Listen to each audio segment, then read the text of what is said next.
¿Qué son los aceites? ¿Cómo podemos implementarlos en nuestra alimentación?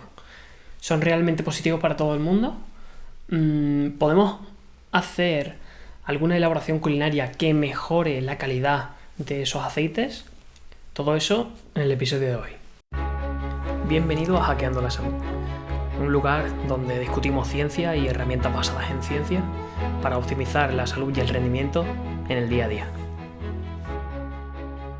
Desde hace muchísimos años, nuestra cultura ha aprendido a utilizar y a, producir un volumen de aceite muy grande, de diversos tipos de semillas, como aceites vegetales. Y también hemos utilizado los tejidos grasos por parte de animales como herramientas tanto nutricionales como elementos esenciales para la supervivencia.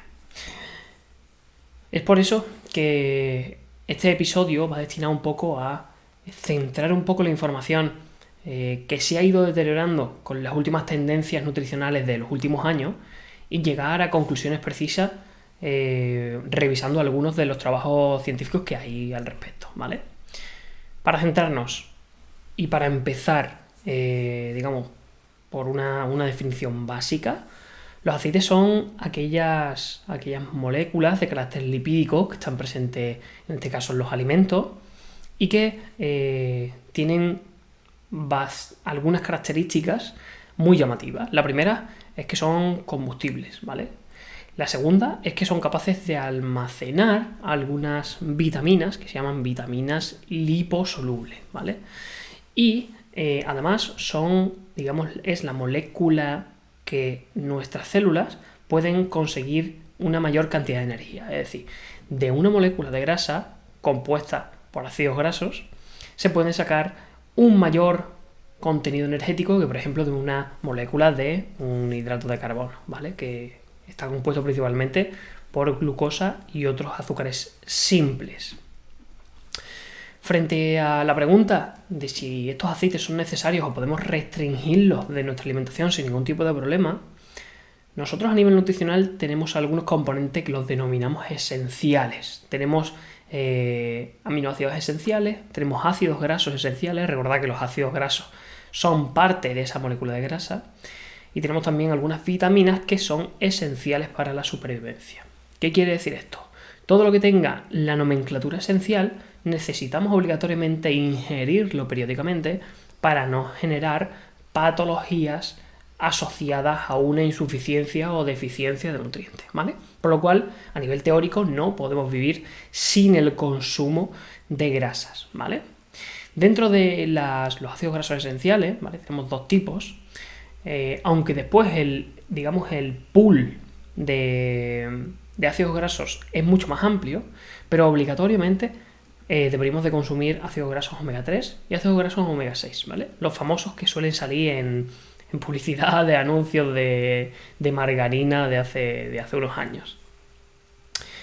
Y es que a consecuencia de varias tendencias nutricionales que se han dado a lo largo del tiempo, hemos tenido épocas en las que gran parte de la población mundial ha tenido un miedo a las grasas muy grande. Tras un estudio muy polémico sobre Ansel Keys, que analizó el pronóstico de vida tras dietas altas en grasa y cogió solamente resultados que le interesaban, por lo cual salía que un mayor consumo de grasa se asociaba con un mayor riesgo de muerte o una menor longevidad.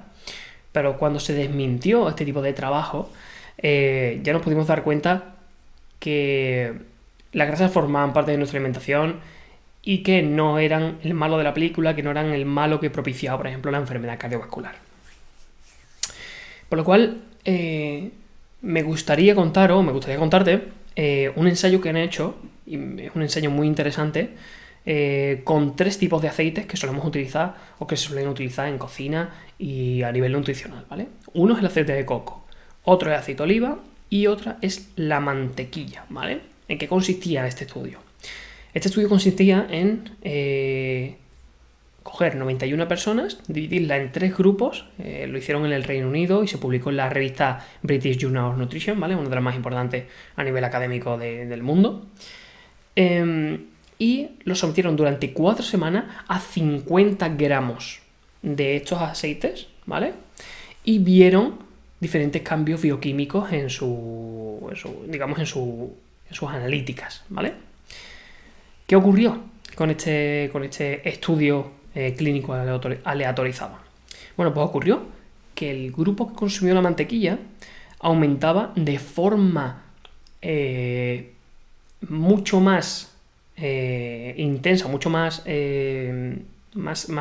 fuerte o más elevado, no sé cómo decirlo, el colesterol LDL, que es entre comillas el que se le suele llamar colesterol malo, en relación al grupo que tomaba aceite de oliva o en relación al grupo que tomaba aceite de coco.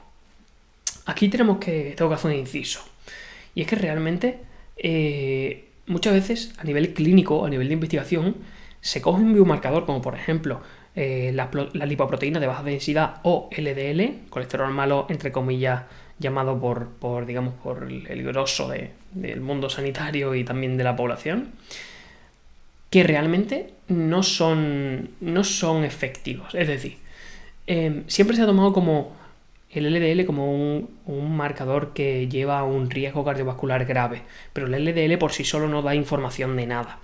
Por lo cual, muchas veces a nivel clínico nos interesa elevar el LDL, ¿vale?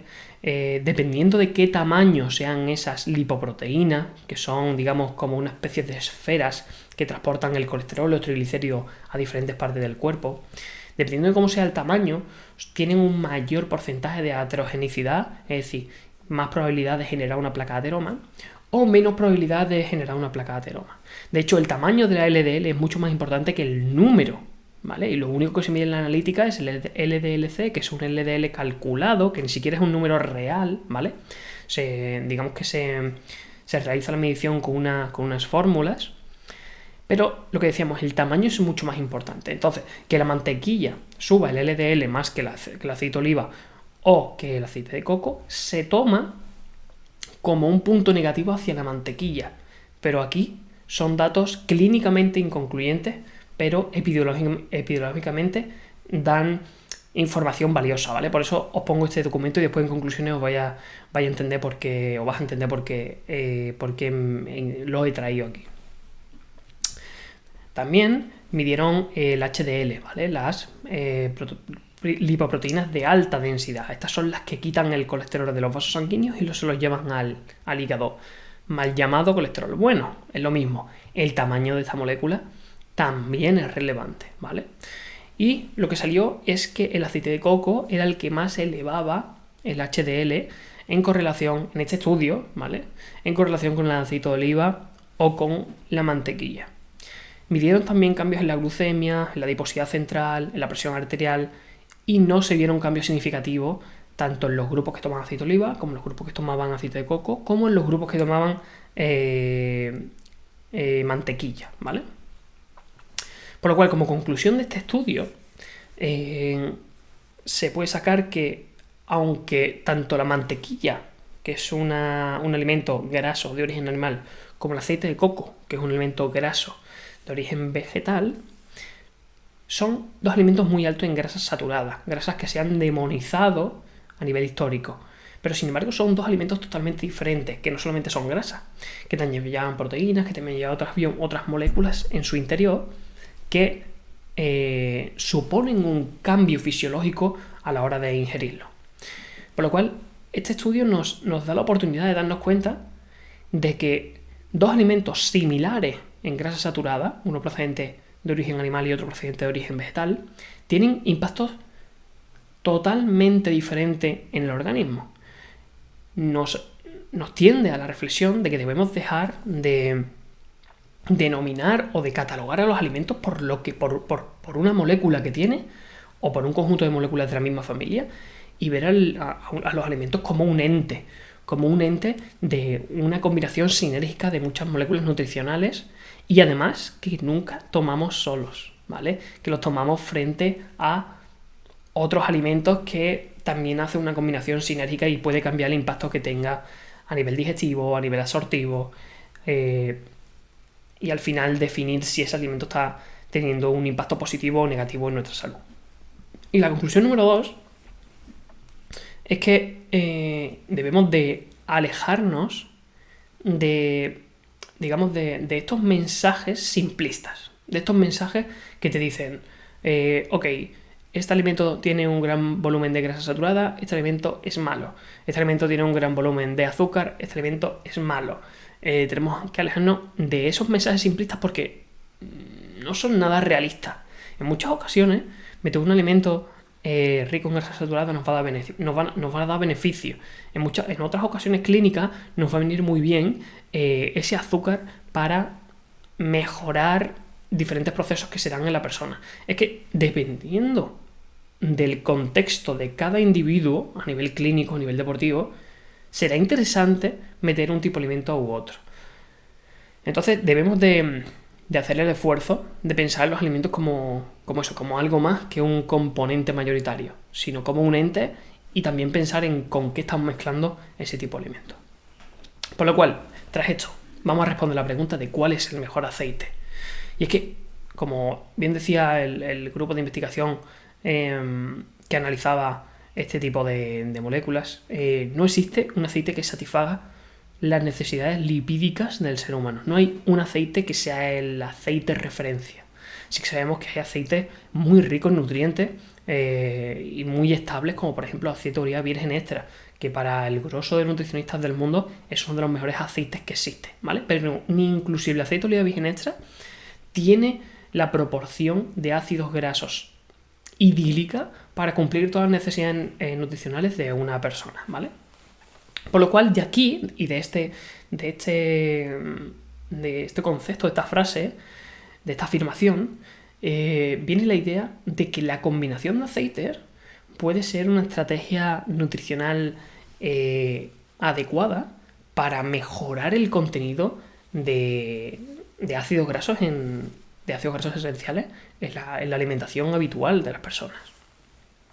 ¿Cómo podemos hacer esta mezcla de aceites? ¿Vale? Hay dos tipos: mezclas binarias y mezclas terciarias. Simplemente mezclas binarias con 2 aceites y mezclas ternarias con 3 aceites, ¿vale? ¿Cuáles son los aceites que se han estudiado para ver si realmente es interesante ingerir estas mezclas o no? Pues vamos con el aceite de oliva, con el aceite de coco y con el aceite de lino, ¿vale? Muy importante. El aceite de coco, al tener un gran volumen de ácido graso saturado, no se degrada casi nada. De hecho, es la segunda mejor opción para cocinar por detrás del aceite de oliva virgen extra, ¿vale? Pero el aceite de lino sí es un aceite altamente oxidable, ¿vale? Se daréis cuenta cuando veáis aceite de lino en el supermercado, por ejemplo, que viene en botes de vidrio opaco, no deja pasar la luz, ¿vale? Y es importante tenerlo a una temperatura estable y no muy alta, ¿vale? Porque se oxida, ¿vale? Entonces se enrancia el aceite y el impacto fisiológico cuando lo ingerimos es totalmente diferente, ¿vale? Por lo cual, ¿qué pasa cuando analizamos la combinación de aceite de oliva, aceite de lino, o la combinación de aceite de oliva, aceite de lino, aceite de coco? Los investigadores se dieron cuenta de que aumentaba el contenido de tocoferoles casi en 2 veces, es decir, casi por 2, que aumentaba el contenido en cannabinoides, que aumentaba el rol antioxidante y que conseguía crear un alimento en combinación de 3 ingredientes que tenía potencial clínico para algunas condiciones específicas de salud. Y además podían crear un aceite con propiedades nutricionales superiores en comparación con otros aceites por sí solos, ¿vale? Por lo cual, para mí, la mejor combinación binaria de aceites es la de aceite de oliva, aceite de lino, teniendo mucho cuidado con temas de oxidación, ¿vale? Estos aceites se deberían de consumir siempre en crudo, ¿vale? Para cocinar deberíamos hacer otra mezcla de aceite, pero en este caso con especias, ¿vale? Y para mí la mejor mezcla ternaria es la de aceite de oliva, aceite de lino y aceite de coco, porque consigue un pool de triglicéridos de cadena media, de omega 9, de omega 3, que es muy positivo, entendiendo el contexto que tenemos hoy en día en la alimentación, en el que consumimos un volumen muy grande de ácidos grasos omega 6, y eso, digamos, que desregula los procesos inflamatorios que tenemos en diferentes órganos a lo largo de la vida. ¿Cómo lo hacemos a nivel de proporciones? Esto va a depender muchísimo del uso que queramos. Como son mezclas de aceite, podemos variar las proporciones para que, imaginaros que a mí me interese a un paciente mandarle un mayor contenido de omega 3, pues entonces aumentaré la proporción del aceite lino en comparación con la proporción del aceite de oliva, si hago un aceite binario. Sin embargo, imaginaros que lo que quiero es tener un mayor contenido en ácidos grasos de cadena media, del cual es rico el aceite de coco. Pues a lo mejor metería un mayor volumen de aceite de coco en combinación con el aceite de lino y el de oliva, una combinación ternaria, ¿vale? Pero esto depende mucho del objetivo para cual se cree ese aceite combinado, ¿vale? Entonces, lo mejor para esto, si alguien quiere empezar a aplicarlo, pues es que contacte con el nutricionista de confianza, que vean cuáles son sus objetivos clínicos, sus objetivos de salud y que personalice, entre comillas, esta pauta.